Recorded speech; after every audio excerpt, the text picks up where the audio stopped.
There's a lot of different bird sounds here.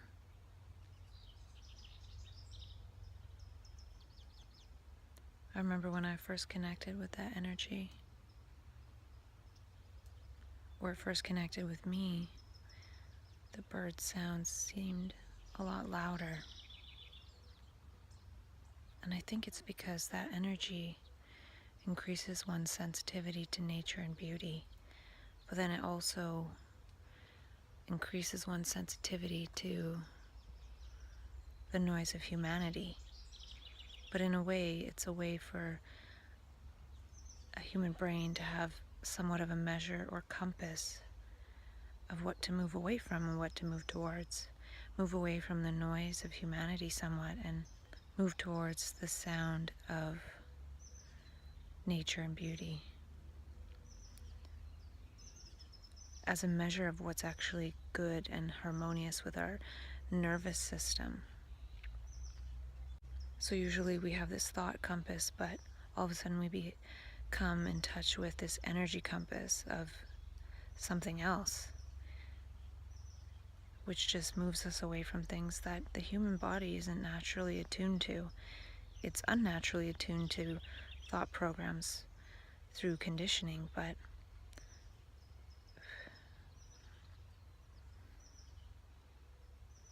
it's artificial. It's really artificial intelligence.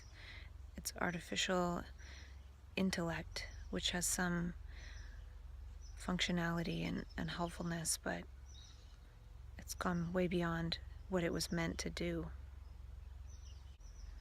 And the language of thought is not the language of humanity. It was a tool to help us create a humanity that's harmonious, but we're using it wrongly. So nature is definitely revolting and creating brains that can't have that take over in the same way. If we can't be responsible in that way, then nature will do it for us.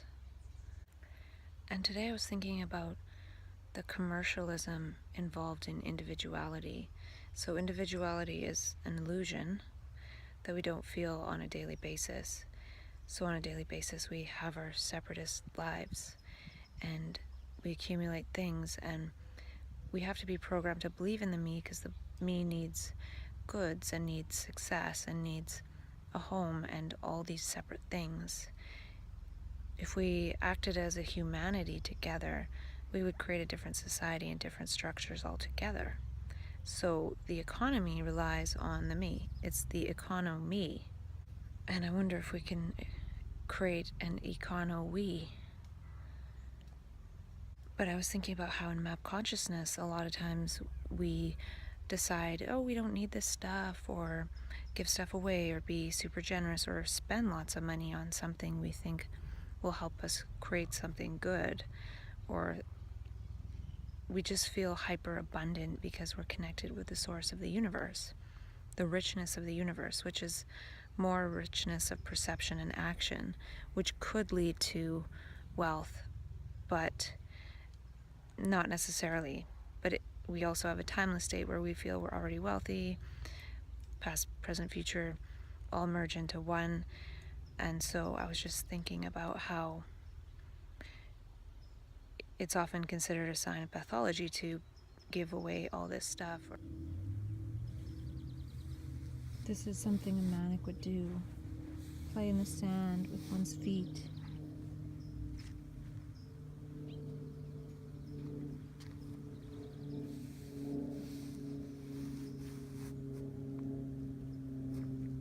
So I was saying something about how we sometimes give stuff away, and it's considered a symptom of pathology, but it could actually be a sign of oneness, because we connect with the richness of oneness. And again, going back to what I was talking to myself about with how we translate everything into the current language, which is, I feel rich, so we think in terms of monetary wealth, but it's a different dimension and diverse inner richness of the human experience that, again, we translate. So I talked about how when we only speak ego and we're sensitive, we can turn those sensitivities into more thoughts against ourself, or thoughts against ourself when it has nothing to do with that. But that's the language we speak. So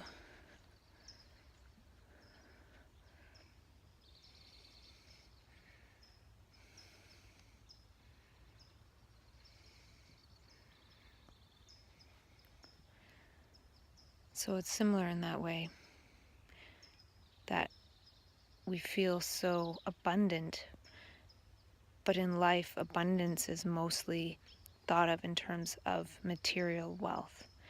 And we feel so rich that we can just give away our material stuff because we can get anything we want. But really, it is that we have everything we need. We feel so inwardly rich. But then, when we connect to that, the outer behaviors are perceived by others as pathological, when really they're just sort of mistranslations of what we are sensing. And not direct mistranslations. There could be some truth to, if we can connect to that inward richness, we can manifest becoming outwardly rich, maybe. But it wouldn't really matter. It would just be if that was the path of that person as a manifestation of consciousness.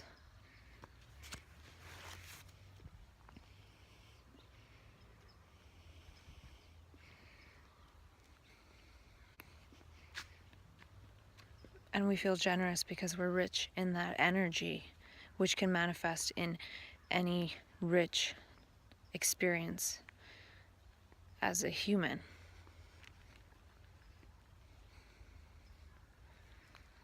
And when we feel like we're connected with infinity, we'll be provided for by infinity, and we feel we are beauty. So as a manifestation of acting beautifully, we feel like we'll always have access to that.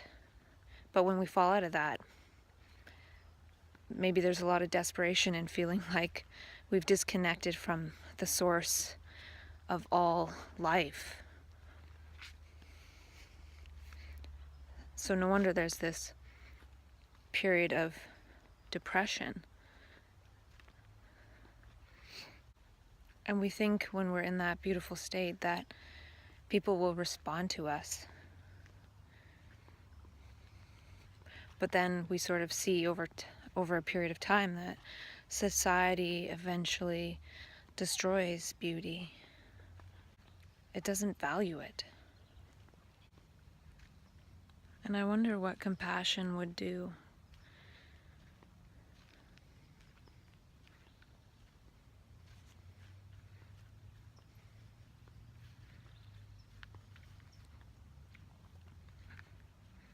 Because it's one thing to be here in this great place of beauty, but it's another again to feel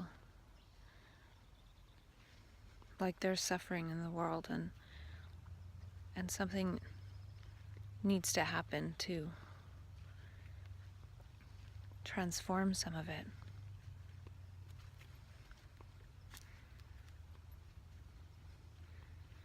So I could stay here in a beautiful place forever, but I feel like there's this other force in a way of compassion that knows that I have to go back and help my friends.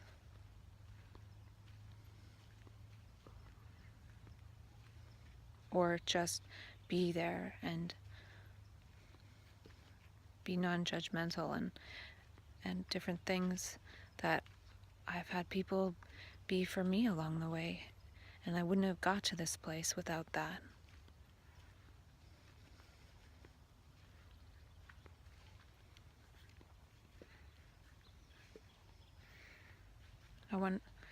I think about what compassion has done for me.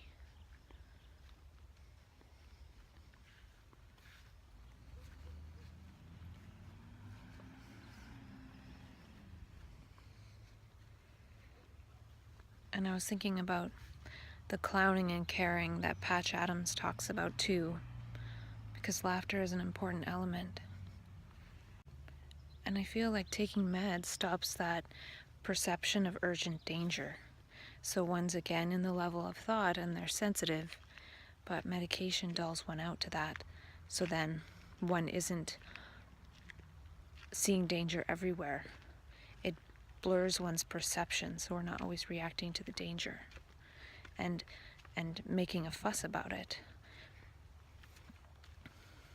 Getting upset, which is called our moods, but it's not. It's the mood of Gaia seeing through us and reacting and calling it out. So medication keeps the status quo, and that's why I feel like it's important to create safety for oneself.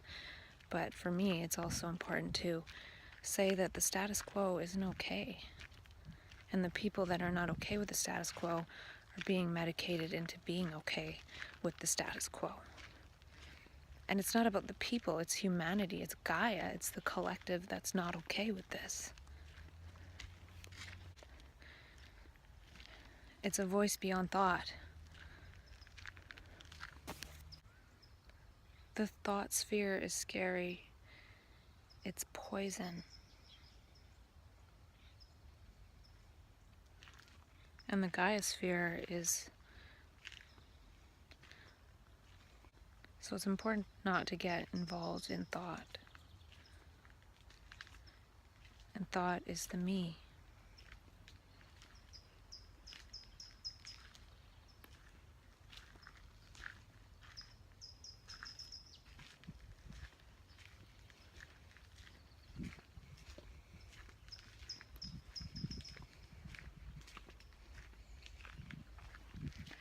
And words are just pointers, and they point at something, but how do we point at infinity?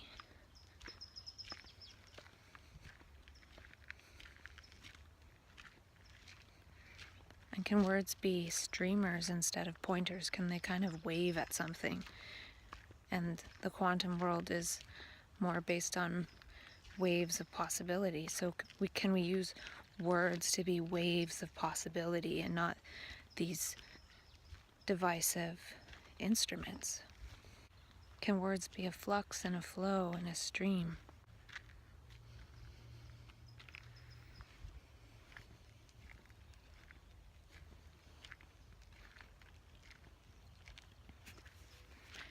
I was at a bookstore and there was a book even called Virus of the Mind, and talking about the science of memes. And it's probably stuff that I've been talking about with myself. And I like books and I wish I could read more of them, but I feel like I will extrapolate way too much. And life has been taken over by thought. And somebody was saying, a researcher, that viruses actually help create the cerebral cortex because they inserted the DNA into the genome in order for that to grow. So in a way, if viruses did that, they created the brain so the brain could create language. But now, in a way, language has become a virus of life.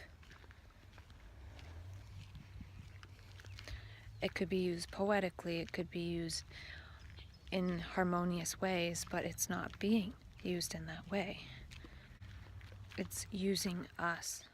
I just want to add one little blurb that when I was editing my videos earlier today, I had a little spark of my heart starting to race, and it was just one strong beat, and it was sort of electric.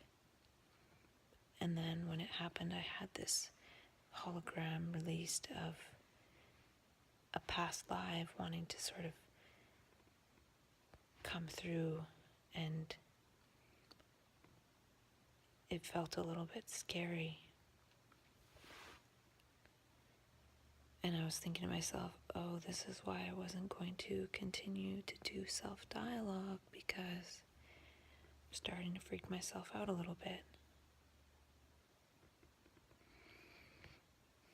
So last night I took half a Seroquel and just one trazodone. I didn't take 1.5. So we'll see what happens tonight. I'm probably going to do the same thing.